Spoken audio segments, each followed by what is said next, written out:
நாங்கள் சலாமியாபுரம் நாங்கள் வந்து இப்போது 25-30 வருஷங்கள் ஆகிறது. இதே இந்த ரோட்டில் இப்படி தான் இருக்கிறோம். எங்களுடைய பிள்ளைகள் ஸ்கூலுக்கு போகக்குள்ளே இந்த மாதிரி தான் போகிறார்கள். எத்தனையோ முறைகள் நாங்கள் சொல்லியும் ஒரு எம்மிமாராக வந்து எங்களை கவனிப்பாரற்ற நிலையில் இருந்துகிட்டு இருக்கிறோம். இந்த பாருங்கள், எங்களுடைய நிலைமைகளை பாருங்கள். நாங்கள் இப்படி தான் வாழ்ந்துகிட்டு இருக்கிறோம். எங்களுக்கு கரண்ட் வசதிகளும் குறைவாக இருந்திருக்கிறது, தண்ணி வசதிகளும் குறைவாக இருக்கிறது.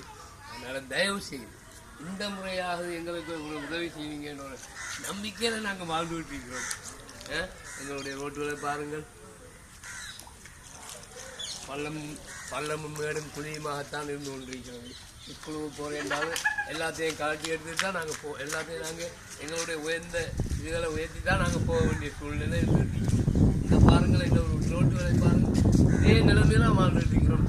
நாங்கள் இந்த 30 வருஷமாக வாழ்ந்து கொண்டிருக்கிறோம். ஒரு ஜனாதிபதி, அதாவது ஒரு எம்பிமார் கூட எங்களுக்கு வந்து உதவி செய்யறதுக்கு ஆக்கள் இல்லை. எங்களுக்கு வந்து உதவி செய்யக்கூடிய ஒரு வல்லமை யாருக்கும் கிடையாது. அதனால் தயவு செய்து இந்த முறையாவது வந்து எங்களை பார்த்து எங்களுடைய சலாமியாபுரத்தை எங்களுக்கு இந்த ரோட்டை நீங்கள் செய்து தரும்படி தாழ்மையாக கேட்டுக்கொள்கிறோம்.